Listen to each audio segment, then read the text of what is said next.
తెలియజేద్దాం. ఈరోజు సారపాక పట్టణంలోనే సారపాక నుంచి మనుగూరు పోయే యొక్క రోడ్డు చాలా దారుణంగా ఉంది. గోతులు పడి ప్రజలు కానీ వెహికల్స్ కానీ అనేకమైన గుంతలలో పడి రాత్రుల్లో మోటార్ సైకిల్ పోయే పరిస్థితి లేదు. కాలు చేతులు ఇరిగిన రోజులు కూడా ఉన్నాయి. కానీ పోయిన సంవత్సరం కూడా ఇక్కడ ఈ ప్రాంతంలో నాట్లు వేసి నిరసన తెలియజేసినా కానీ తాత్కాలికంగా ఇక్కడ గ్రాములు పోసి దీన్ని మరమ్మతులు చేశారు.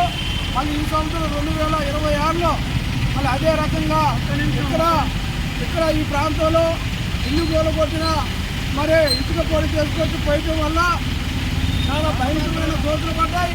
కానీ ప్రభుత్వానికి అధికారులకి స్థానికంగా ఉన్న ఎమ్మెల్యే గారికి అనేక సార్లు ఈ యొక్క సమస్యని ప్రజల సమస్యలు చెప్పినా కూడా చెవిటాడు ముందు శంఖ ఊదిన సామెతగా